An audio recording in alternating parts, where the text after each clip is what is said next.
Digital বইয়েদের একটু সমস্যা আছে, এজন্য যা সিদ্ধান্ত নেওয়ার বাসর রাতে, ওই যে কথা আছে না, বাসর রাতে বিড়াল মারো। তো বাসের রাতেই তোমার 50 বছরের জীবনে কি কি প্ল্যান আছে, কথা কোন কেন? তো আপনার এই 50 বছরের ভবিষ্যৎ কি চিন্তা ভাবনা আছে, এটা আপনার বইয়ের সাথে শেয়ার করতে হবে, ঠিক আছে? বিয়ের আগে মা মা মা ছাড়া কিছুই বোঝে না, আর বিয়ের পরে বউ বউ জিকির, এটা যেন না হয়। মায়ের ভালোবাসা মায়ের মতোই থাকবে, বইয়ের ভালোবাসা বইয়ের মতোই থাকবে, ঠিক আছে?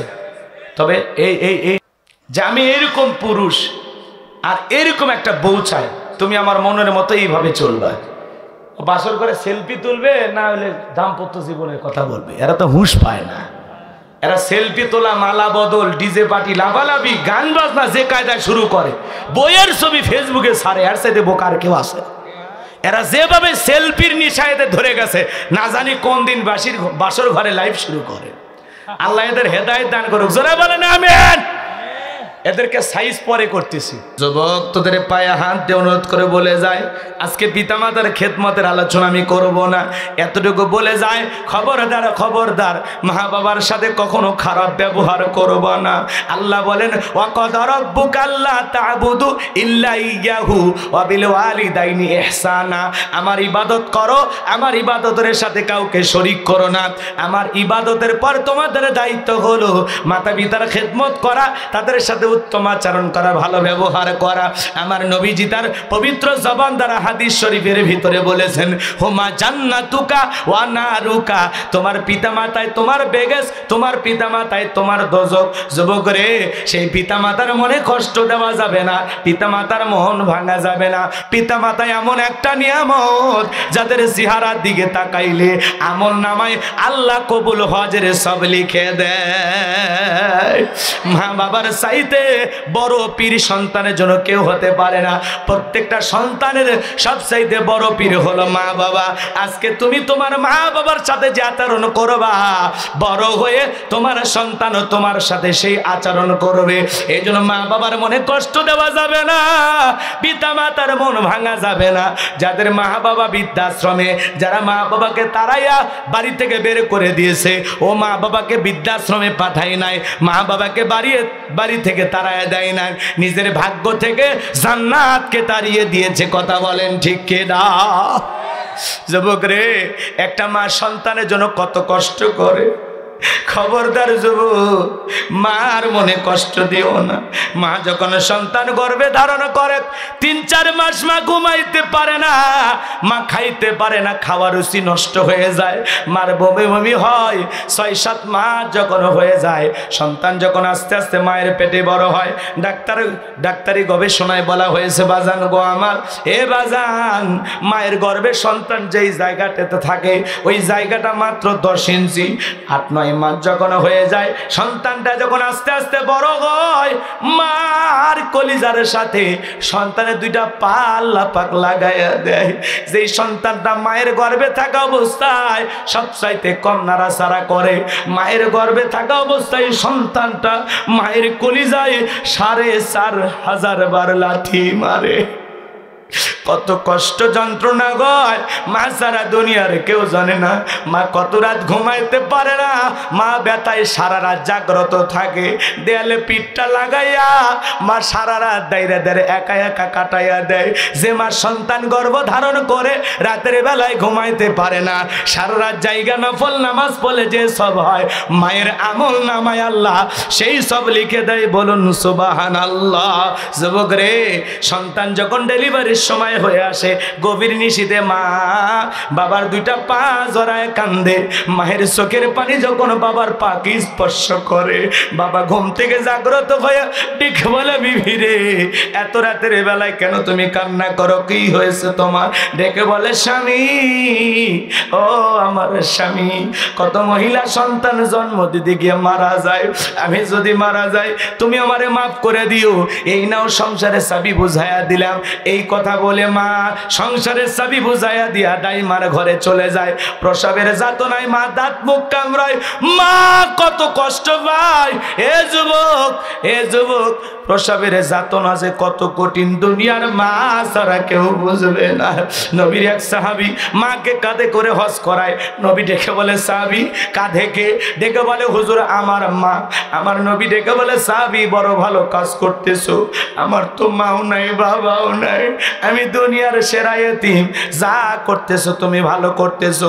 সাহাবী ডেকে বলে হুজুর আমি যে আমার মাকে কাঁধে করে হজ করাইলাম, আমি কি আমার মায়ের হক আদায় করতে পেরেছি?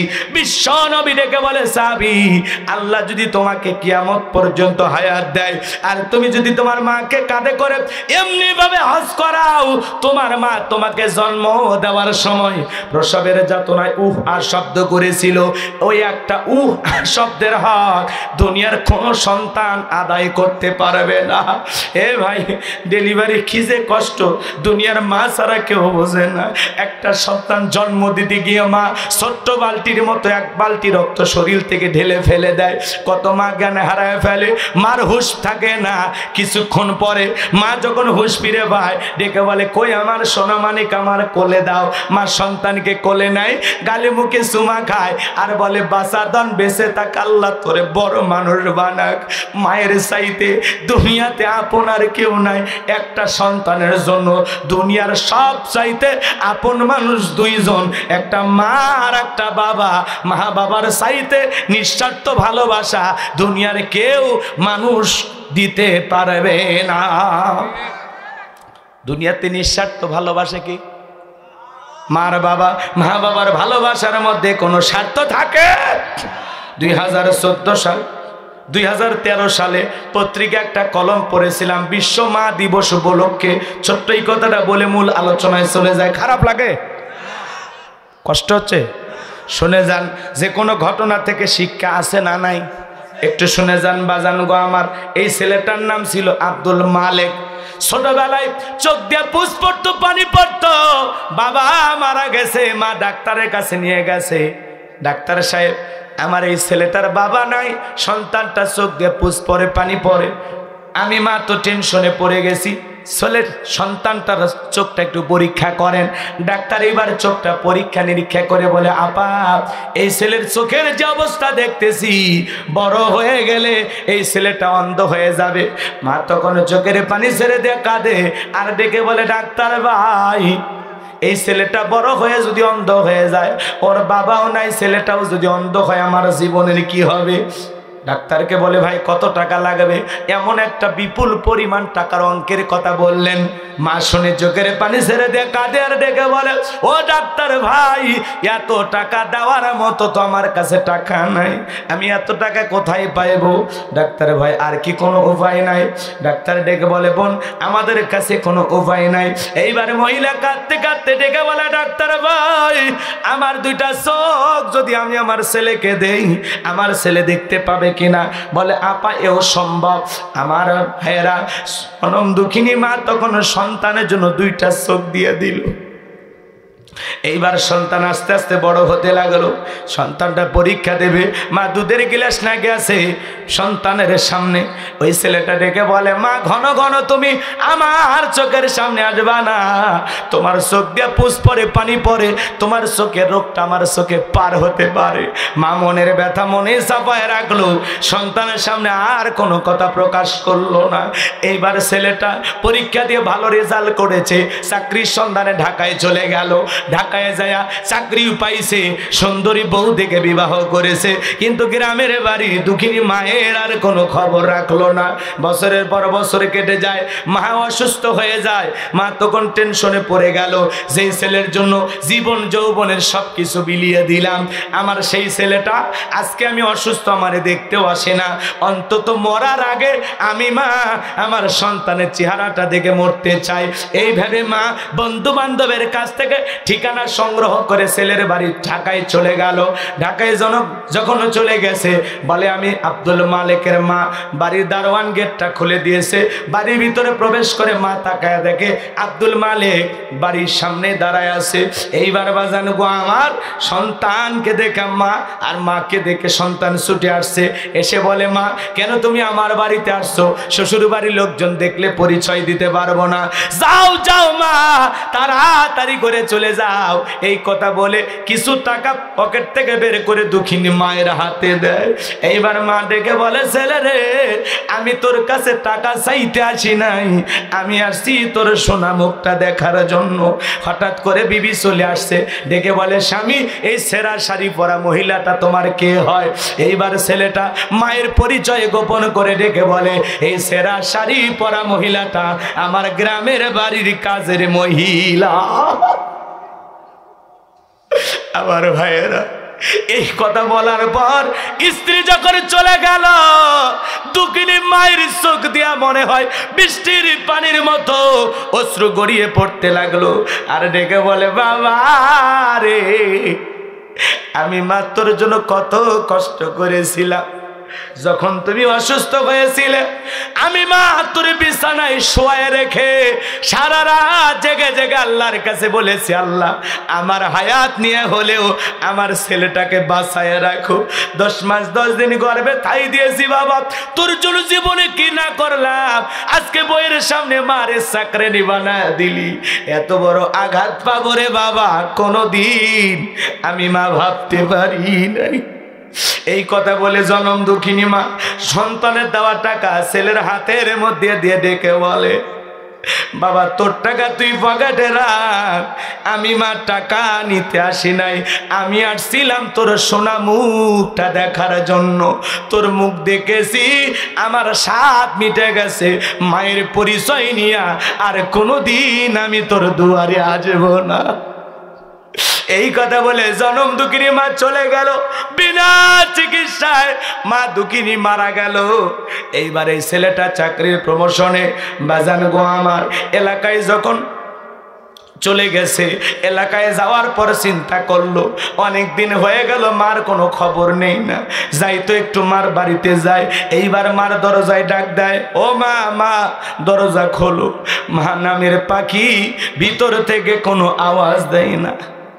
মা মা বলে চিৎকার মারে, মায়ের বাড়ি আছে ঘর আছে কিন্তু মা নামের পাখিটা উড়াল দিয়ে চলে গেছে। পাশের বাড়ির চাচির ঘুম ভেঙে গেছে, ডেকে বলে কে বা তুমি? মা মা বলে ডাকো। এইবার ডেকে বলে চাচি আমারে চেনো না, আমি আব্দুল মালিক, আমার মা কোথায়? চাচি এইবার কেঁদে ডেকে বলে বাবা রে আসলি যখন এত দেরি করে কেন আসলি? তোর মা তো অনেক দিন আগে মারা গেছে, অন্ধকার কবরে চলে গেছে। ছেলেটা হাউমাউ করে কাঁদে আর ডেকে বলে চাচি দেখায়া দাও না আমার মায়ের কবরটা কোথায়? এইবার চাচি যখন মায়ের কবর দেখায়া দিল, মায়ের কবরের মাটি দইরা হাউমাউ করে কাঁদে আর ডেকে বলে মা এত বড় বেয়াদবি করলাম, ক্ষমা চাওয়ার সুযোগ দিলি না মা, অভিমান করে চলে গেলি, আমার চাইতে হতভাগা সন্তান দুনিয়ার জমিনে কেউ নাই। ও মা আমারে মাফ করে দিও গো মা, ও মা আমারে মাফ করে দিও গো মা। মায়ের কবরের মাটি ধরে অজরে ছেলেটা কান্না করতে লাগলো। চাচি ডেকে বলে বাবা কাঁদলে কি মা ফেরত আসবে? বাবা রে আর কান্না করতে হবে না, তোর মা মৃত্যুর পূর্বে তোর নামে একখানা চিঠি লিখে গেছে আর দেখে বসে গেছে আমার সন্তান যদি কোনোদিন আমি মায়ের সন্ধান করতে আসে, মায়ের লেখা সে চিঠিটা আমার ছেলের হাতে দিয়ে দিও। এই কথা বলে চাচি যখন বলে বাবা আয় আমার কাছে আয়, ছেলেটা হাউমাউ করে মায়ের কবর ধরে কান্না করে আর ডেকে বলে চাচি দাও না আমার মায়ের লেখা সে চিঠিটা কই? এ যুবক, যে মা তোমারে আমারে দুনিয়ার মুখটা দেখাইলো, যে বাবা মাথার ঘাম পায়ে ফেলে বাড়ি ঘরে জায়গা জমি সব দিয়ে কবরে ঘুমাইলো, যে মা বাবা নিঃস্বার্থ ভাবে সারাটা জীবন ভালোবাসা দিল, সেই মা বাবার সাথে কোনোদিন খারাপ পাচারণ করব না, বেয়াদবি করব না। পিতামাতার খেদমত করে শেষ বয়সে তাদের দায়িত্ব নিয়ে তারা যেমন ছোটবেলা থেকে আমাদেরকে লালন পালন করেছে, শেষ বয়সে আমরা তাদের সুখে দুঃখে পাশে থেকে পিতামাতার খেদমত করে তাদের দোয়া নিব। কোন কোন সন্তান দুই হাত তুলে আমার আল্লাহকে একবার দেখাইয়া দেন। আল্লাহ আমাদের সবাইকে পিতামাতার খেদমতকারী সন্তান হিসেবে কবুল করুন। জোরে বলুন আমিন। পিতামাতার খেদমত করব তো ইনশাআল্লাহ। পিতামাতার মনে কষ্ট দেওয়া যাবে? এ যুবক হাত নামাও। শোনো, বইয়ের ভালোবাসা বইয়ের কাছে, মায়ের ভালোবাসা মায়ের কাছে। কাউকে বেশি প্রাধান্য দিতে গিয়ে কারো প্রতি অবহেলা করা যাবে না। মা জননী, তার সাথে বেয়াদবি করা। আজকে ছেলেরা বউ পাইলে মার কথা ভুলে যায়। কথা বলেন না কেন? এই যুবক রাগ কইরো না, সামনের দিকে যায়, অনেক কথা বলার আছে। খারাপ লাগতেছে? দোয়া করব?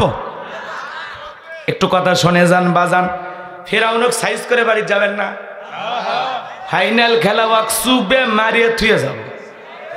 ও তো এখনো বাদশা হয়ে আছে, কথা বোঝেননি? ওয়াকসুবে যাওয়া লাগবে, কথা ঠিক না?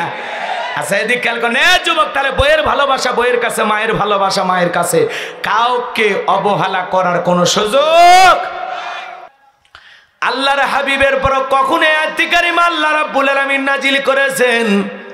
নবীজির সবচাইতে প্রিয় দুইজন মানুষ, আম্মা জান খাদিজাতুল কুবরা রাদিয়াল্লাহু তাআলা আনহা যখন মারা গেলেন, নবীর কাছের চাচা আবু লাহাব যখন মারা গেলেন, নবীজির হৃদয়টা ব্যথিত, মনটা বড় খারাপ।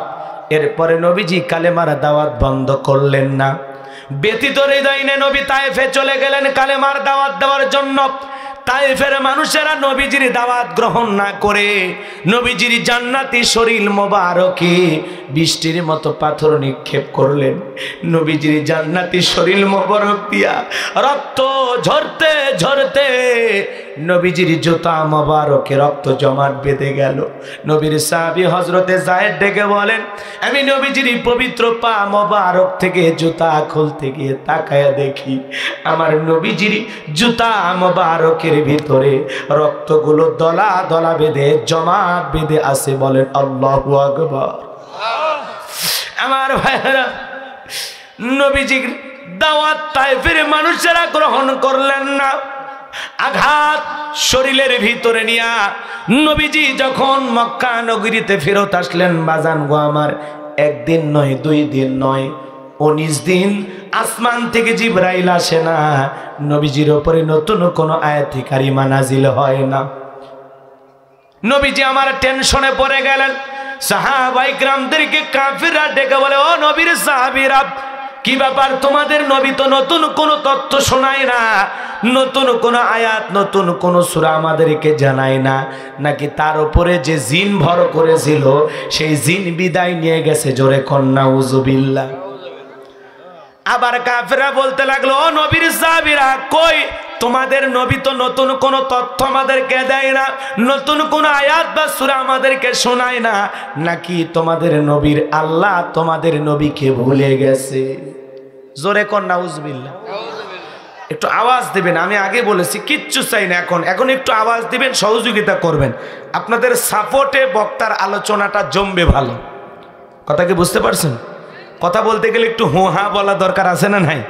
একটু সহযোগিতা করবেন, কথা বলে চিল্লায় চিল্লায় আওয়াজ দেবেন। যুবক একটু রেডি থাকো বাবা, তোমাদের কথা আমি ভুলে যাই নাই।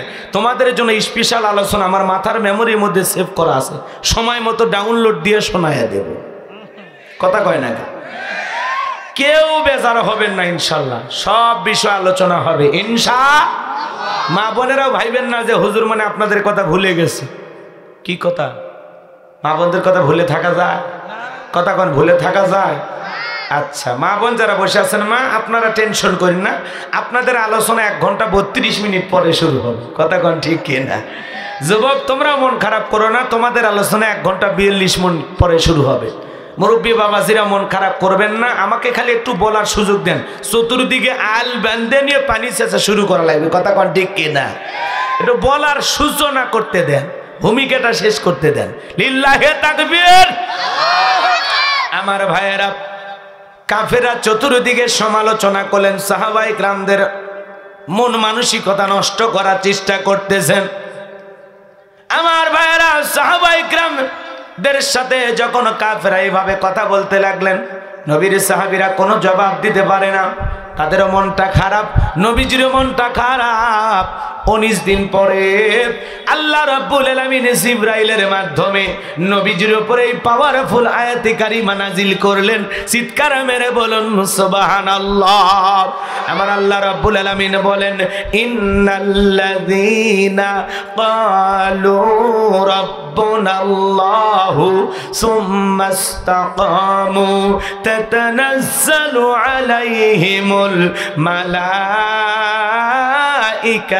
আল্লা তাখাফু ওয়ালা তাহজানু ওয়া আবশিরু বিল জান্নাতিল্লাতী কুনতুম তুআদুন।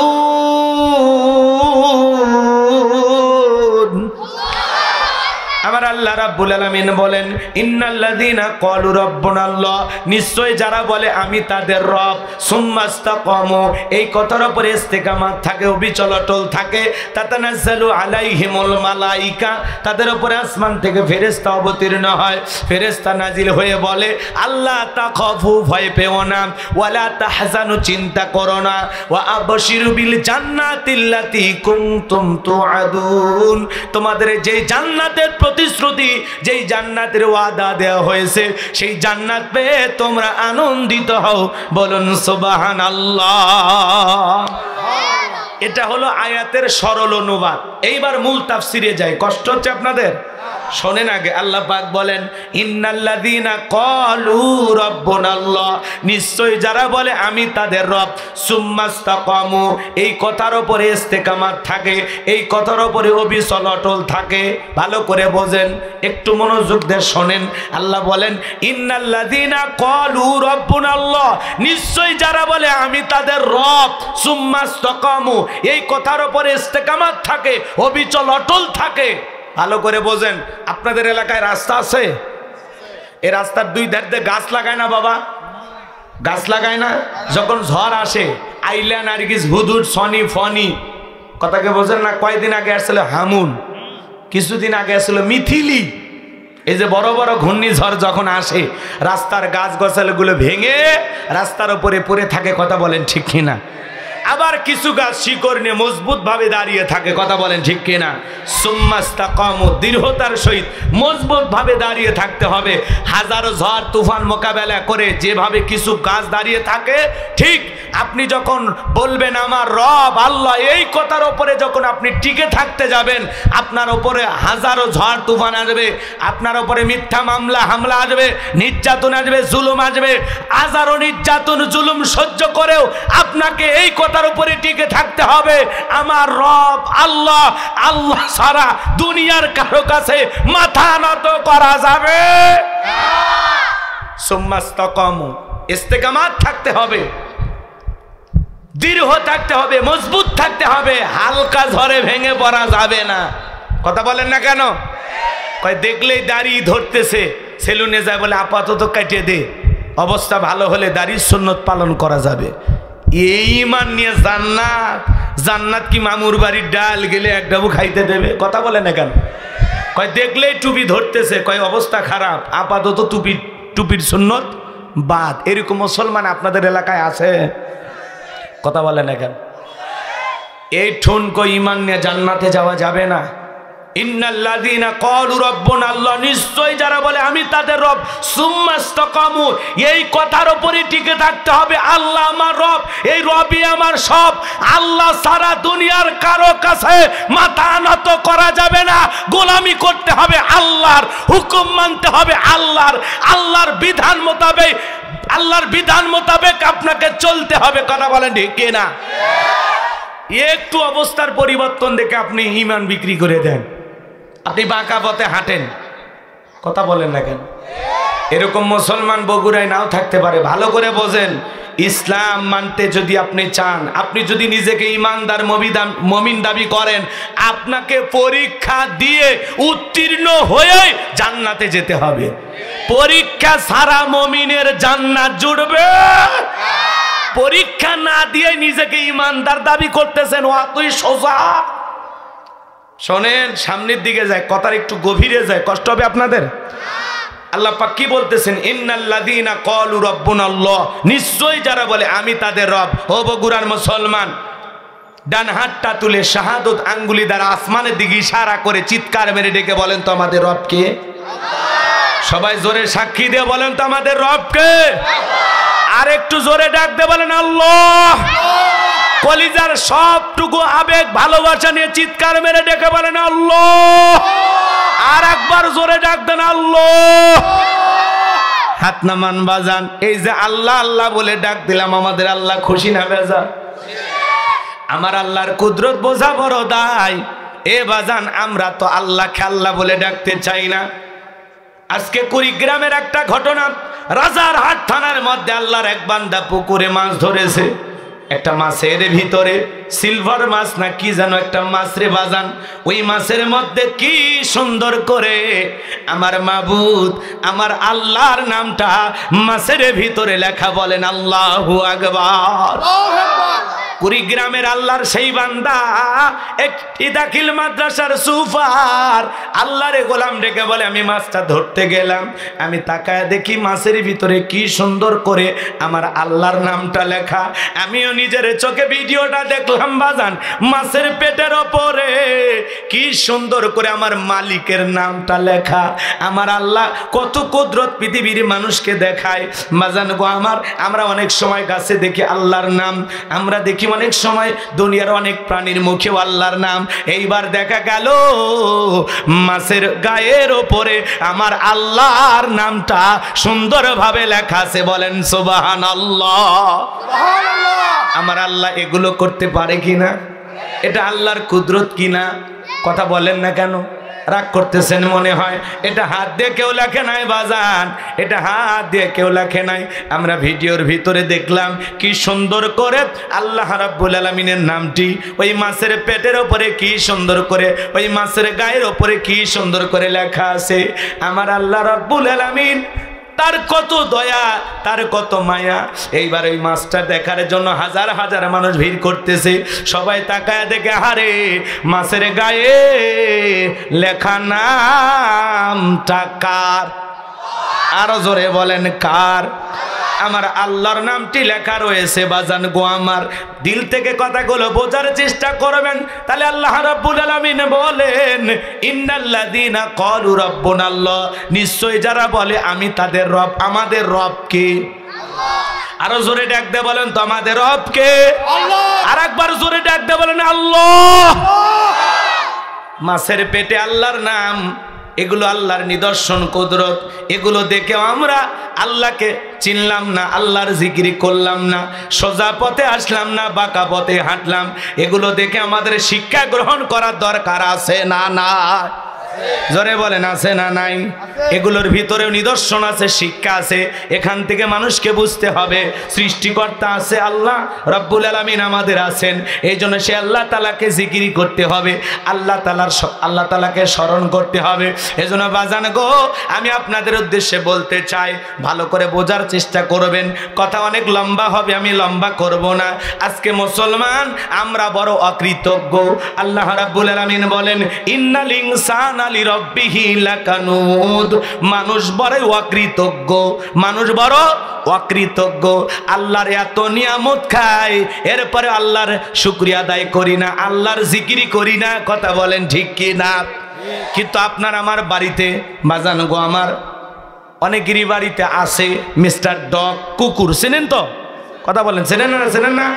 আপনি বগুড়ার বাজার থেকে বাজান গো আমার গরুর গোস্ত কিনে নিয়ে আসলেন, শুকনো একটা হাড় দাঁতের এই পাশে নিলেন, খাওয়ার চেষ্টা করলেন, পারলেন না।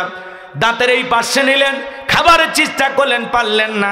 তখন আপনি ডাক দেন, এ লালু। লালু তখন লেজ নাড়াইতে নাড়াইতে আপনার সামনে হাজির। তখন লালুর সামনে দিয়ে বলেন ফি সাবিলিল্লাহ খা। লালু তখন ডেকে বলে, বস বুঝতে পারছেন বুঝতে পারছি আপনি ফেল করছেন, আমি তো ফেল করব না। এইবার আপনার দেওয়া শুকনো হারকে ওই কুকুর, রোদ নাই, বৃষ্টি নাই, ঝড় নাই, তুফান নাই, মালিকের বাড়িটা পাহারা দেয়। অপরিচিত লোক বাড়িতে দেখা মাত্র ওহ ওহ ও বললে চিৎকার মারে, আর তাদেরকে জিজ্ঞাসা করে তোমার বাড়ি কোথায়, ভিতরে কার সাথে দেখা করবা, তোমারে তো চেনা চেনা লাগে না। কথা বলে না কেন? অপরিচিত লোক ওই বাড়িতে ঢুকতে গেলে কুকুর ঘেউ ঘেউ করে কি না? কুকুর কুকুরের ভাষায় বোঝায় এই বাড়িতে কেন ঢুকবা, এই বাড়ির কোন লোকটার সাথে তোমার পরিচয় আছে। কথা বলেন ঠিক কিনা? এখন বাড়ির মানুষটা যখন ধমক দেয় লালু চুপ কর, তখন বলে যাও, ভিতরে প্রবেশের অনুমতি আছে। আগন্ত ব্যক্তি আর ওই বাড়ির মালিক দুইজন মিলে যখন এক জায়গায় দাঁড়ায় কথা বলে, কুকুর নেজ নাড়ায় আর চতুর্দিক দিয়ে ঘরে মালিকের মুখের দিকে একবার তাকায়, আগন্ত ব্যক্তির মুখের দিকে একবার তাকায়, আর ইশারা দিয়ে মালিককে বুঝাইতে চাই মালিক একবার শুধু বলেন লোকটাকে আপনি চেনেন না, এমন কামড় দেব হাসপাতালে ইনজেকশন দেওয়ার আগে সুস্থ হওয়ার সম্ভাবনা নাই। কথা বলেন ঠিক কিনা? এইবার বাড়ির মালিক যখন বলে এই লালু যা এখান থেকে দূর হয়ে যা, তখন বলে আপনার পরিচিত লোক আগে বলবেন, খামাকাই ডিউটিটা করলাম। কথা বলেন ঠিক কিনা? তাহলে একটা কুকুর শুকনো হারকে তার মালিকের বাড়ি পাহারা দেয়, রোদ বৃষ্টি ঝড় তুফান সব নীরবে সহ্য করে যায়। আর আমরা আশরাফুল মাখলুকাত, আল্লাহর ভিআইপি সৃষ্টি, আল্লাহ রাব্বুল আলামিন বলেন কুনতুম খায়রা উম্মাতিন উখরিজাত লিন-নাস, তোমাদেরকে উত্তম জাতি বানায়া সৃষ্টি করেছি, ভিআইপি বানাইছি, মর্যাদা সম্পন্ন বানাইছি। ওয়ালাকাদ কাররামনা বানি আদম, সম্মানিত করেছেন কে?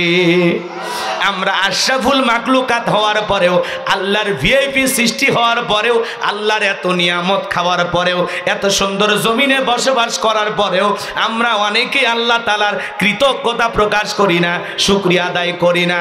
আমাদের চাইতে বড় কপাল পরা হতভাগা আর কেউ আল্লাহর জমিনে আছে? কথা বলেন আছে? তাহলে সদা সর্বদাই জিকির করব কার? ফাযকুরুনি আযকুরুকুম ওয়াশকুরুলি ওয়ালা তাকফুরুন, তোমরা আমারে স্মরণ করো, আমি আল্লাহ তোমাদের স্মরণ করব, আল্লাহ তাআলার কৃতজ্ঞতা প্রকাশ করব, অকৃতজ্ঞ হব না। কথা বলেন ঠিক কিনা? তাহলে ভালো করে বোঝেন, আল্লাহ রাব্বুল আলামিন বলেন ইন্নাল্লাযীনা ক্বালু রাব্বুনাল্লাহ, নিশ্চয় যারা বলে আমি তাদের রব। আর একবার চিৎকার মেরে বলেন তো আমাদের রব কে? রুহের জগতে আল্লাহ পাক আপনাকে আমাকে প্রশ্ন করলেন আলাস্তু বিরব্বিকুম, আমি কি তোমাদের রব নই? আমরা সেদিন সবাই জবাব দিয়ে বলেছিলাম ক্বালু বালা, অবশ্যই আপনি আমাদের রব। এই পৃথিবীর জমিনে আসার পর আল্লাহ রাব্বুল আলামিন সর্বপ্রথম যে ওহী নাজিল করলেন, ইকরা বিসমি রাব্বিকাল্লাযী খলাক, পড়ো তোমার রবের নামে যিনি তোমাদেরকে সৃষ্টি করেছেন। এই আয়াতের ভিতরে রব শব্দ আছে না নাই? আরো জোরে বলেন আছে না নাই? এবার জানবো আমার রবের জ্ঞান শিক্ষা দেওয়া হয় কোথায়? মসজিদ, মাদ্রাসা নাকি স্কুল কলেজে? জোরে জোরে মাদ্রাসায় শিক্ষা দেওয়া হয়। বগুড়ার মুসলমান, একটু আপনাদের কাছে অনুরোধের ভাষায় বলে একটু আওয়াজ দেন, আমার কথাটা একটু বোঝার চেষ্টা করেন।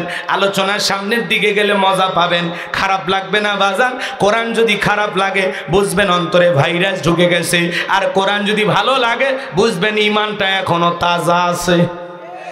ওয়াইযা তুলিয়াত আলাইহিম আয়াতুহু যাতাতুহুম ঈমানাও, আল্লাহু আকবার বলেন। কোরআন শুনলে মুমিনের ইমানটা বেড়ে যায়, ইমানটা বৃদ্ধি পায়, বলেন সুবহানাল্লাহ। মনটা যদি আবু বকরের মতো নরম হয়, কোরআন শুনলে ইমান বাড়বে। নবী এদিক খেয়াল করেন, আবু জেহেল কোরআন শুনেছে, শোনার পরে আর শয়তানি বাড়ছে। কথা বলে না কেন? আর হযরত আবু বকর শুনেছে, ঈমান বৃদ্ধি পেয়েছে, ইসলামের জন্য সব করতে রাজি ছিল। 13টা দোকান পর্যন্ত ইসলামের জন্য বিক্রি করে দিয়েছিল। বলেন আল্লাহু আকবার। আমার ভাইয়েরা, হৃদয়ের কান পেতে কথাগুলো শুনে যান। যে কথা আপনাদের উদ্দেশ্যে বলতে চাচ্ছিলাম, একটু মনোযোগ দিয়ে গুনাহগারের কথাগুলো শুনে যান। তাহলে রবের জ্ঞান শিক্ষা দেওয়া হয় মাদ্রাসায়। কথা বলেন না কেন? ছোট ছোট বাচ্চারা মাদ্রাসায় পড়ে, কি সুন্দর পেশাব করে টিস্যু ব্যবহার করে, পানি ব্যবহার করে, মাটি ব্যবহার করে। হুজুর বলেছে বাবা দাঁড়িয়ে পেশাব করা হারাম, ছোট্ট বাচ্চা দাঁড়িয়ে পেশাব করে না। হুজুর বলেছে বাবা পেশাব থেকে পবিত্রতা অর্জন না করার কারণে অনেক মানুষকে কবরের শাস্তি ভোগ করা লাগবে, বিদায় কখনো তোমরা পেশাব করে পানি ব্যবহার করা বাদ দিবা না। হয় পানি নিবা, টিস্যু নিবা, না হলে মাটি নিবা, অবশ্যই পেশাব থেকে পবিত্রতা অর্জন করবা। এইভাবে ছাত্রদেরকে হুজুর কি সুন্দর শিখায়া দেয়। আর একটা ছেলে প্রাইমারিতে পড়াশোনা করে, ব্যাগটা কাঁধের ভিতরে নিয়ে রাস্তার মধ্যে পেশাব করে আর লিখতেছে। জিজ্ঞাসা করা হলো বাবা কোন ক্লাসে পড়ো? কয় ক্লাস 4 পড়ি। তো তোমার প্রাইমারি স্যার কি শিখায় না বৈশা পেশাব করতে হবে? ওই ছোট্ট ছেলে জবাব দিয়ে বলে হুজুর প্রাইমারি পেশাবখানায় যা দেখি সারি তাই দাঁড়িয়ে থেকে পেশাব করে, তার মানে যেমন দেখে তেমন শিখতেছে। কথা বলেন ঠিক কিনা? সন্তানকে যদি মানুষের মতো মানুষ বানাইতে চান, মাদ্রাসায় পড়ানো ছাড়া বিকল্প কোনো রাস্তা খোলা নাই। ছোট্ট বাচ্চা মাদ্রাসায় পড়ে 7-8 বছরের বাচ্চা বাড়িতে আইসা বাবারে সালাম দেয়, মারে সালাম দেয়, পাড়া প্রতিবেশীদেরকে সালাম দেয়। ব্যবহারটা এত ভালো, এত ভালো, সন্তানটার মুখের দিকে তাকাইলে মায়া লাগে। আর কত ছেলে কলেজে পড়াশোনা করে, বাপরে বাপ এলাকায় পালসার গাড়ি নিয়ে ঘোরাফেরা করে, রাস্তার মধ্যে গাড়িটা ব্রেক কইরা কুকুরের মতো দাঁড়িয়ে থেকে পেশাব করে, বসেও না। এরকম ভদ্র ছেলে আপনাদের এলাকায় 2-4 জন আছে না নাই? ভালো করে বোঝেন। পেশাব করে ওই জায়গায় রেখে দেয়, top top top top top করে পেশাবগুলো পইরা ওর প্যান্টটা মেখে যায়। আর কি সুন্দর সুগন্ধি ছড়ায়। কথা কর নাকি? সুগন্ধি বের হয়। কথা বোঝেন নাই মনে হয়? বোঝেননি? রাগ করতেছেন না? করেন রাগ, সমস্যা নাই। এ বাজান গো আমার, পেশাব থেকে পবিত্রতা অর্জন না করলে, পেশাব থেকে যদি আপনি পবিত্রতা অর্জন না করেন, এই কারণে আপনাকে জাহান্নামের শাস্তি, কবরের শাস্তি ভোগ করা লাগবে। তাহলে কবরের আযাব থেকে বাঁচতে হলে পেশাব থেকে পবিত্রতা অর্জন করার দরকার আছে না নাই? আরো জোরে বলেন আছে না নাই? 30-40 বছর বয়স হয়ে গেছে, পেশাব করে আস্তে করে ওঠে, পানিও নেয় না, টিস্যু নেয় না, মাটিও নেয় না। এরকম মুসলমান আছে না না? এটুকু কাজ করতেও ভারী লাগে। কি অলস চিন্তা করে। আমি নিজের চোখে রহরহ দেখছি, মাহফিলে শুনবে যাচ্ছে, পেশাব করতে আস্তে করে উঠে চলে যাচ্ছে। কথা কয় না কেন? এসা পরে না মাহফিলে বসে নাই, আবার নিয়ত করছে ফজরও পড়বে না। সিগারেট প্যান্ডেলে ঢোকার আগে ফেলে দিয়ে আসছে, চিন্তা করতেছে আবার যাওয়ার সময় খাবো। তা আপনি এদিকে খেয়াল করেন, হুজুর কি এতক্ষণ ওয়াজ করে সিগারেট খাওয়ার ফজিলত বুঝাইল? কথা কর না কেন? তো এগুলো করা যাবে? আল্লাহ হেদায়েত দান করুন, জোরে বলুন আমিন। লম্বা হবে, লম্বা করব না, সংক্ষিপ্ত করে বলে দেয়া যায়, সন্তানকে যদি মানুষের মতো মানুষ বানাতে চান, মাদ্রাসায় পড়ানো ছাড়া বিকল্প কোনো রাস্তা খোলা নাই। ছেলেকে মাদ্রাসায় পড়ালে সে আদর্শ মানুষ হবে। কথাকে বোঝা গেল? মাদ্রাসা শিক্ষা ব্যবস্থার কথা বলতে গেলে ওই দিকে আবার লম্বা হয়ে যাবে। বাজানগো আমার বলার সুযোগ নাই, সংক্ষিপ্ত কথা এতটুকু বলে দিয়ে যায়, আমাদের সন্তানদেরকে আমরা দিন শিখাবো, মসজিদ মাদ্রাসায় পড়াইয়া কোরআন সুন্নাহর ইলম শিখাইয়া মানুষের মতো মানুষ বানানোর চেষ্টা করব। আলেম যদিও বানাইতে নাও পারি, ছোটবেলায় কিছুদিন মাদ্রাসায় পড়াইয়াও সন্তানটাকে যদি স্কুল কলেজে দেন আপত্তি করি না। অন্তত ছোটবেলায় যেন কোরআন হাদিসের কিছু শিক্ষা তার ভিতরে আমরা ঢুকাইয়া দিতে পারি। আল্লাহ যেন বোঝার তৌফিক দান করেন, জোরে বলেন আমিন। আমার বাবাজিরা, লম্বা হবে, লম্বা করব না। আল্লাহ রাব্বুল আলামিন বলেন, ইকরা বিসমি রাব্বিকাল্লাযী খলাক, পড়ো তোমার রবের নামে যিনি তোমাদেরকে সৃষ্টি করেছেন। তাহলে সেই রবের জ্ঞান অর্জন করার দরকার আছে না নাই? আমাদের দেশেও মাইকিং হয়, বোঝেন নাই? মাইকিং হয় না? আছে আছে না? অমুক স্কুলে ভর্তি চলতেছে, ভর্তি চলতেছে। সর্বপ্রথম বলে পড়ো তোমার রবের নামে যিনি তোমাদেরকে সৃষ্টি করেছেন। এরপরে বলে ভর্তি চলিতেছে, ভর্তি চলিতেছে, ভর্তি চলিতেছে। আসেন অমুক স্কুল, মনোরম পরিবেশ, আপনার সন্তানকে আমাদের সন্তান হিসাবে লালন পালন করা হবে। এরপরে সুন্দর করে মাইকিং করতে করতে শেষে আবার গান ঢুকে দেয়, বিদ্যালয়, মদের বিদ্যালয়। কথা কয় না কেন? প্রথমে আল্লাহর কোরআনের আয়াত দিয়ে মাইকিন শুরু, আর শেষে দেয় সৈয়দ আব্দুল হাদির গান। ওরে মুসলমান, এরকম মাইকিন আপনাদের এলাকায় আছে না নাই? রাগ করতেছে? চলেন সামনের দিকে যাই। যে কথা বলতে চাচ্ছিলাম, পবিত্র কোরআনুল কারীমের 1 নাম্বার সূরা সূরাতুল ফাতিহার 1 নাম্বার আয়াত জবান ছেড়ে সবাই পড়ুন, আলহামদুলিল্লাহি রাব্বিল আলামিন। সমস্ত প্রশংসা, যাবতীয় প্রশংসার একমাত্র মালিক তিনি, সৃষ্টিকুলের রব, আমাদের প্রতিপালক, আমাদের আল্লাহ যিনি। এই আয়াতের ভিতরে রব শব্দ আছে না নাই? এরপরে আপনি আমি যখন রুকুতে চলে যাই, কি তাসবিহ পাঠ করি, সুবহান রাব্বিয়াল আযীম, সুবহান রাব্বিয়াল আযীম। রব শব্দ আছে না নাই?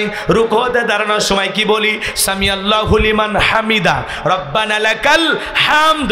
রব শব্দ আছে না নাই? এরপরে আপনি আমি যখন সিজদায় চলে যাই, সিজদা দিকে কি তাসবিহ পাঠ করি, মাথাটা নত করে যখন আল্লাহ রাব্বুল আলামিনের কুদরতি কদমে সিজদা দেই, কি তাসবিহ পাঠ করি, সুবহান রাব্বিয়াল আ'লা, সুবহান রাব্বিয়াল আ'লা। রব শব্দ আছে না নাই?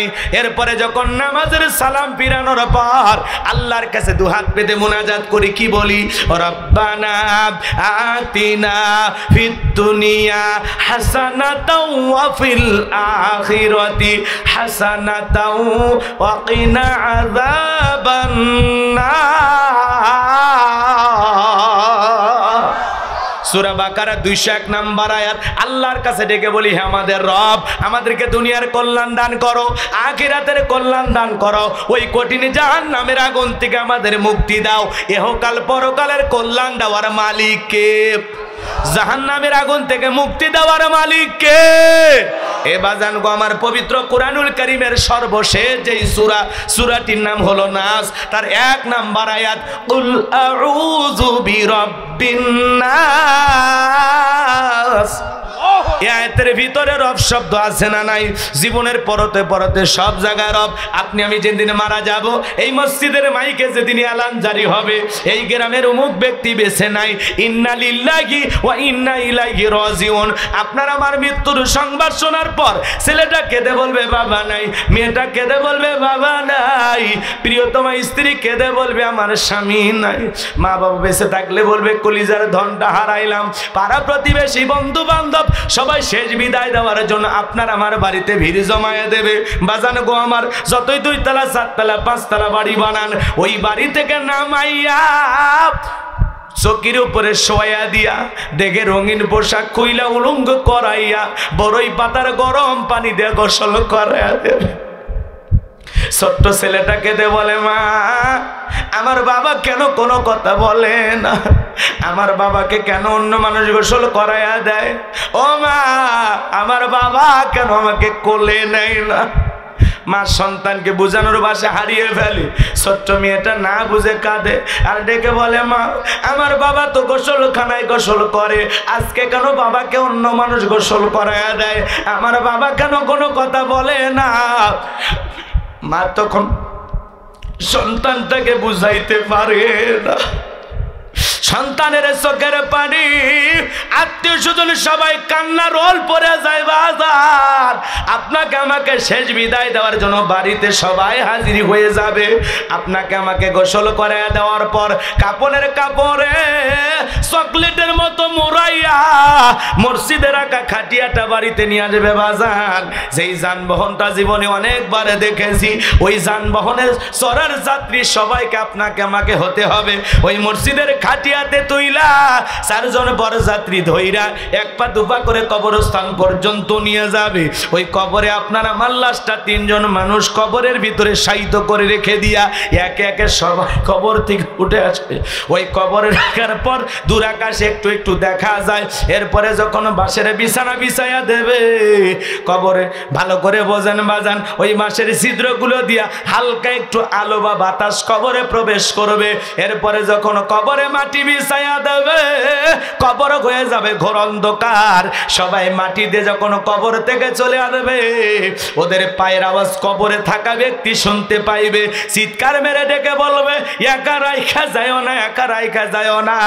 কবরে থাকার ব্যক্তির চিৎকার দুনিয়ার কেউ শুনতে পাবে না। ওই কবর বড় কঠিন জায়গা বাজান গো আমার। এ যুবক, কবরের পয়লা রাত কেমনে কাটবে সেই টেনশন তোমার আমার করার দরকার আছে না নাই? যুবক রে, 31st নাইট কাটানোর টেনশন করো। যুবক, তুমি বৈশাখ পালন করার চেষ্টা করো, কিন্তু কবরের প্রথম নাইটটা কেমন কাটবে, কবরের প্রথম রাতটা কিভাবে কাটবে, একা একা কবরে কেমনে থাকবো? আমার নবীজি ডেকে বলেন, যে কবরে চলে গেল তার চাইতে অসহায় আর কেউ নাই। নবীজি তার পবিত্র জবান দ্বারা হাদিস শরীফের ভিতরে বলেছেন, ক্বালা ক্বালা রাসূলুল্লাহ সাল্লাল্লাহু আলাইহি সাল্লাম, ইন্নামাল কুবুরু রাউযাতুম মিন রিয়াদিল জান্নাহ আও হুফরাতুম মিন হুফারিন নার। রাওয়াহু তিরমিজি। বিশ্বনবী ডেকে বলেন, যে ব্যক্তির আমল ভালো, মৃত্যুর সঙ্গে সঙ্গে আল্লাহ রাব্বুল আলামিন তার কবরটাকে জান্নাতের বাগান বানায় দিবেন। বলুন সুবহানাল্লাহ। আর যে ব্যক্তির আমল খারাপ, আও হুফরাতুম মিন হুফারিন নার, তার কবরটা হবে জাহান্নামের আগুনের গর্ত। কারো কবর যদি জাহান্নামের আগুনের গর্ত হয়ে যায়, তার কিন্তু বাঁচার কোনো উপায় নাই, উপায় নাই। ওই কবর বড় কঠিন জায়গা বাজান গো। সেই কবরে আপনাকে আমাকে সবাইকে যেতে হবে। আল্লাহ ডেকে বলেন, ফামাই আমাল মিসকালা যাররাতিন খায়রান ইয়ারা ওয়া মাই আমাল মিসকালা যাররাতিন শাররান ইয়ারা। বান্দারে, সাররা পরিমাণ অনুপরিমাণে যদি নেক আমল করো, ওইটাও তোমার আমল নামায় লিপিবদ্ধ করা হবে। আবার যাররা পরিমাণ অনুপরিমাণে যদি বদ আমল করো, ওইটাও তোমার আমল নামায় লিপিবদ্ধ করা হবে। যারা গুনাহ নিয়ে অন্ধকার কবরে যাবে, ওই কবরের ডানের মাটি বামে চলে যাবে, বামের মাটি ডানে চলে যাবে। এমন জোরে চাপ দেবে বাজার, এক পাজরের হার অন্য পাজরে ঢুকে যাবে। আমার ভাইয়েরা, ওই কবরে থাকা বিষাক্ত সাপ একবার যদি সবল মারে, পা থেকে মাথা পর্যন্ত বিষের যন্ত্রণায় দেহটা জ্বলে যাবে। ওই কবর বড় কঠিন জায়গা। কবরে থাকা অন্ধ ফেরেশতা চোখে দেখে না, কানে শোনে না, হাতুড়ি দিয়ে এমন জোরে আঘাত করবে, দেহটা চূর্ণ বিচূর্ণ হয়ে যাবে। ওই কবর বড় কঠিন জায়গা। কবরের আযাব সহ্য করার শক্তি আপনার আমার কারো নাই। এ বাজান গো আমার, যে কথা বলতে চাচ্ছিলাম, গভীর মনোযোগ দিয়ে গুনাহগারের কথাগুলো শুনে যান। নবীর সাহাবী হযরত ওসমান, জান্নাতের সার্টিফিকেট প্রাপ্ত সাহাবী, এরপরে কবর দেখে হযরে চোখের পানি ছেড়ে দিয়ে কান্না করতেন। অন্যান্য সাহাবীরা জিজ্ঞাসা করে, ভাই ওসমান, আপনি কেন কবর দেখে কান্নাকাটি করেন? হযরত ওসমান ডেকে বলেন, এই কবর হলো প্রত্যেকটা মানুষের প্রথম ঘাঁটি, প্রথম স্টেশন, প্রথম মঞ্জিল। এই কবরে 3টা প্রশ্ন করা হবে। যে সঠিক উত্তর দিতে পারবে, তার মিজান ফুলসিরাতে কোনো টেনশন নাই। যে উত্তর দিতে পারবে না, তার কিন্তু বাঁচার কোনো উপায় নাই। ওই কবরের ভিতরে 1 নাম্বার প্রশ্ন করা হবে, মার রব্বুকা, তোমার রব কে? কথা বলেন। তাহলে কবরের প্রশ্নের ভিতরে রব শব্দ আছে না নাই? রুহের জগতে রব, জীবনের পরতে পরতে সব জায়গায় রব। কবরে ঢোকা মাত্র আপনাকে আমাকে প্রশ্ন করা হবে, মার রব্বুকা, তোমার রবকে? যার রবের গোলামি করেছে, এক আল্লাহর ইবাদত করেছে, কোরআন সুন্নাহ মোতাবেক জীবনটা পরিচালনা করেছে, আল্লাহর ইবাদতে যারা জীবনটা কাটায় গেছে, আল্লাহর গোলামি করেছে, যারা আজান দিলে মসজিদে গিয়ে 5 ওয়াক্ত সালাত আদায় করেছে, যারা আল্লাহর বিধান মোতাবেক চলেছে, আল্লাহকে রাজি খুশি করার জন্য দুনিয়াতে সালাত আদায় করেছে, ইবাদত করেছে, বন্দেগী করেছে, সে আল্লাহর খাঁটি ইমানদার মুত্তাকি বান্দা। যারা ঈমান নিয়ে খাঁটি আমল করে নেককার বান্দা হয়ে কবরে যাবে, তাদেরকে প্রশ্ন করা হবে, মান রব্বুকা, তোমার রবকে? ওই নেককার মুত্তাকি খাঁটি ইমানদার বান্দা জবাব দিয়ে বলবে, রব্বি আল্লাহ, রব্বি আল্লাহ, আমার রব আমার আল্লাহ। কিন্তু যারা বেঈমান নাফরমান, যারা আল্লাহর বিধান মোতাবেক চলে নাই, আল্লাহর অবাধ্য গোলাম ছিল, যারা মনে করেছিল খাও দাও ফুর্তি করো দুনিয়াটা মস্ত বড়, যারা রং তামাশায় মেতেছিল শয়তানের ওয়াসওয়াসায় পড়ে, যারা ভুল পথে পরিচালিত হয়েছে, যারা মিসগাইড হয়েছে, ভুল ইনফরমেশন পেয়ে ভুল পথে পরিচালিত হয়েছে, যারা দুনিয়ার টাকা পয়সা ক্ষমতার বাহাদুরিতে মেতেছিল, এরা কিন্তু জবাব দিতে পারবে না। গুনাহ নিয়ে আল্লাহর অবাধ্য বান্দা হয়ে কবরে যাবে যারা, প্রশ্নের উত্তর দিতে পারবে না তারা। কথা বলেন না কেন? কবরের কথা শুনে ভয় লাগে না? ভয় লাগে না? যেতে হবে। কথা বলেন, যেতে হবে।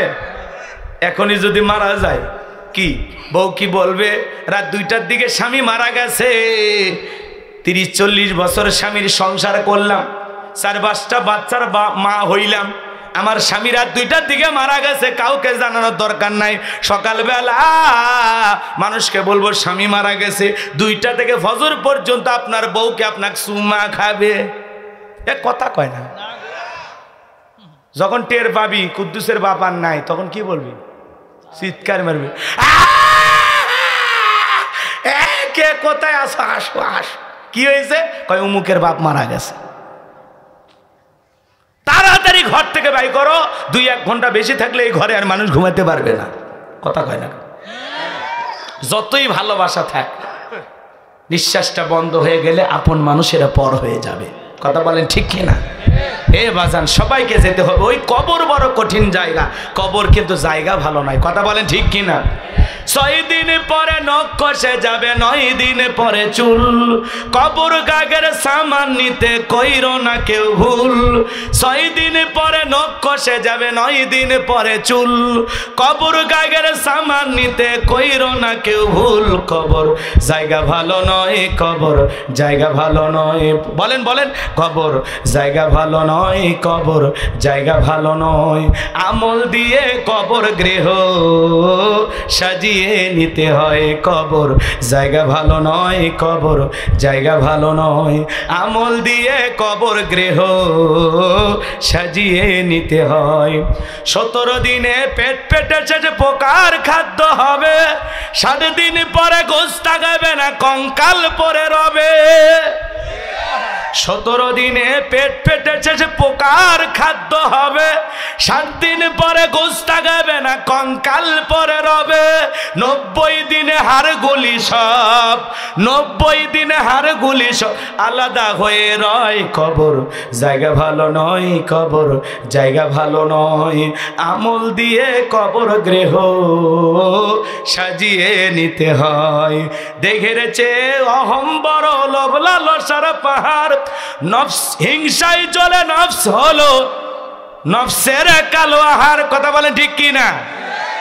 দেখেছে অহম বড় লোভ লালসার পাহাড়, হিংসায় চলে বিবেক হলো নফসের কালো আহার। হামান কারণ সবারই এই, হামান কারণ সবারই এই পরিণতি পরিচয়। কবর জায়গা ভালো নয়, কবর জায়গা ভালো নয়। আমল দিয়ে কবর গৃহ সাজিয়ে নিতে হয়। 6 দিন পরে নখ কষে যাবে, 9 দিন পরে চুল, কবর গাগের সামান নিতে কইরো না কেউ ভুল। কবর জায়গা ভালো নয়, কবর জায়গা ভালো নয়। আমল দিয়ে কবর গৃহ সাজিয়ে নিতে হয়। জোরে বলেন মারহাবা। সেই কবরের ভয়ে, আল্লাহর ভয়ে মসজিদে গিয়ে 5 ওয়াক্ত সালাত আদায় করব, নেক আমল করব। কারা কারা 2 হাত তুলে দেখায়? আল্লাহ আমাদের সবাইকে নেক আমল করে কবরে যাওয়ার তৌফিক দান করুন। জোরে বলেন আমিন। আল্লাহ আমাদের কবরের সলজবকে সহজ করে দেন। জোরে বলেন আমিন। আমরা যেন উত্তর দিতে পারি, আল্লাহ তৌফিক দান করেন। জোরে বলেন আমিন। হাত নামান ভাইরা আমার, লম্বা হবে, লম্বা করব না, সংক্ষিপ্ত করে বলে দিয়ে যায়। তাহলে কবরে 1 নাম্বার প্রশ্ন, মার রব্বুকা, তোমার রবকে। উত্তর দিতে পারবে তারা, নেক আমল করে কবরে যাবে যারা। কথা বলে ঠিক কিনা? উত্তর দিতে পারবে তারা, বদ আমল করে কবরে যাবে যারা। তাহলে কবরের 1 নাম্বার প্রশ্ন, মার রব্বুকা, তোমার রবকে। তাহলে সেই রবের গোলামি করে, সেই রবের দাসত্ব করে কবরে যাওয়ার দরকার আছে না নাই? চাকরি করলে তো বেতন বোনাস পাওয়া যায়, চাকরি করলে তো বসের নাম জানা যায়, কিন্তু চাকরি না করলে বেতন বোনাস পাওয়া যায়? কথা বলেন না কেন? এই দুনিয়াতে আল্লাহর গোলামি করে যদি কবরে যাইতে পারি, বেতন হিসাবে আল্লাহ দেবেন জান্নাত। বলুন সুবহানাল্লাহ। তাহলে কবরের এক নাম্বার প্রশ্ন, মার রব্বুকা, তোমার রবকে? সেই রবের ইবাদত করব তো ইনশাআল্লাহ। আল্লাহ আমার রব, এই রবই আমার সব। কথা বলেন ঠিক কি না? তাহলে আল্লাহ ডেকে বলেন ইন্নাল্লাযীনা ক্বালু রাব্বুনাল্লাহ, নিশ্চয়ই যারা বলে আমি তাদের রব। তাহলে বলেন তো আমাদের রব কে? এইবার চলেন এদিক খেয়াল করেন। পৃথিবীর জমিনে আল্লাহ যখন কিছু মানুষকে পাওয়ার রাজত্ব ক্ষমতা দেয়, দেখবেন এক শ্রেণীর মানুষ দাম্ভিকতা অহংকার করে। এই দুনিয়ার জমিনে একজন জালেম বসেছে, জালেম বলেছিল আনা রব্বুকুমুল আলা, আমি বড় প্রভু, আমি বড় খোদা। জোরে কর নাউজুবিল্লাহ। এই জালেমের নাম ছিল কাবুস। জোরে বলেন কি নাম? কাবুস। এ ছিল একটা ভবঘুরে যুবক। ভবঘুরে যুবক মানে বোঝেন না? যাদের এলাকায় কোনো কাজকর্ম নাই, বুঝতে পারছেন? খাওয়া দাওয়া বাদ দিয়ে ইয়াবা ফেন্সিডিল গাঁজা মদ খাইয়া গাছত ধাক্কা মেরে কয় ভাইজান সাইদ দেন। বউ যদি দরজা খোলে অমুকের বাপ তুমি ঢোলকা, কয় মা তুই বুঝবো না, আজ একটু বেশি পরিমাণে মাল খাসি। এরকম নেশা করে আছে না নাই? ঘরের দরজা বন্ধ করে সন্ধ্যেবেলায় জিকির করে ইয়াবা ইয়াবা ইয়াবা ইয়াবা। মা বাবা চিন্তা করে বাবা এটা কিসের ট্যাবলেট? জ্বর সর্দি গলা ব্যথা কাশ। কয় বোঝার দরকার না, টাকা দে নইলে তোর মাথা ফাটাবো। পিতা মাতা চিন্তা করে একমাত্র সন্তান, ও যদি মারা যায় তো জীবনে আছে কি? তখন রাগ করে টাকা দেয়, ওই টাকা দিয়ে নেশার ট্যাবলেট কিনে খায়। এরকম নেশাখোর আছে না নাই? যুবক তোদের পায়ে হাত দিয়ে অনুরোধ করে বলে যায় মাদক সেবন করা যাবে না। যারা নেশাখোর মানুষ, এই যারা মাদক সেবন করে, এরা ভালো স্বামী হতে পারবে না, এরা ভালো বাবা হতে পারবে না, এরা সমাজের আদর্শ মানুষ হতে পারবে না। যারা নেশা করে, মদ ইয়াবা ফেন্সিডিল পান করে, এই নেশাখোর মানুষকে মানুষ আর মানুষ মনে করে না, সবাই বলে টোকায় টোকায়। কথা কন ঠিক কি না?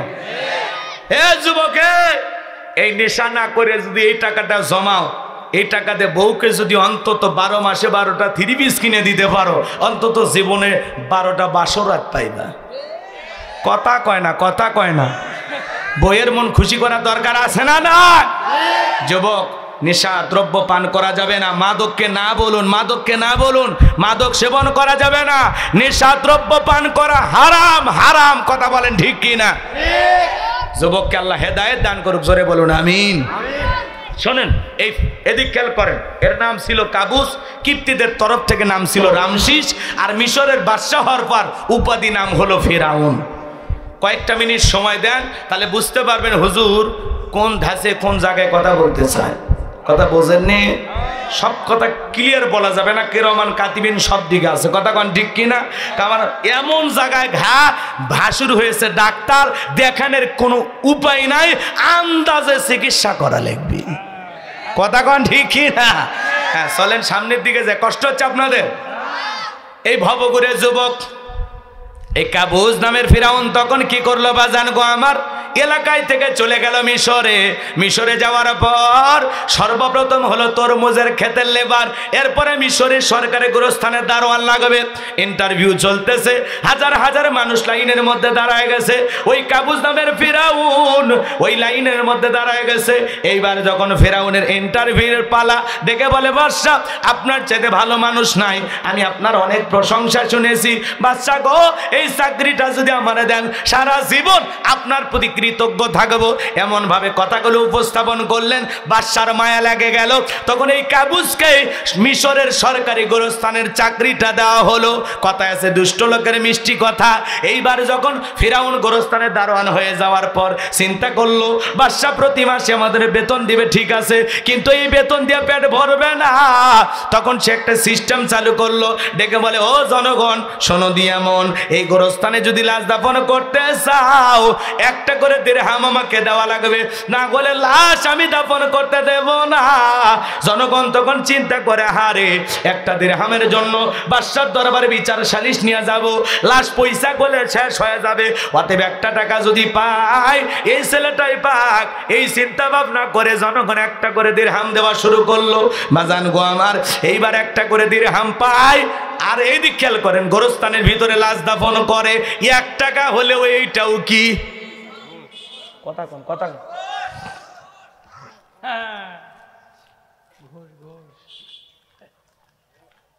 তবে বাংলাদেশে কিন্তু এই জিনিসটা নাই। আছে আছে।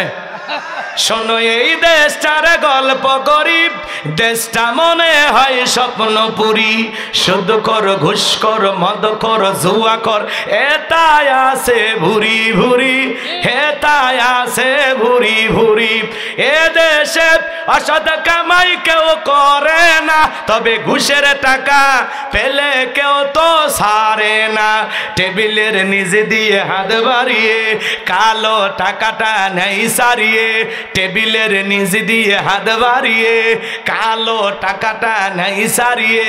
করছে ওরা বড় দেশের চুরি, করছে ওরা বড় দেশের চুরি। শোনো এই দেশটার গল্প করি,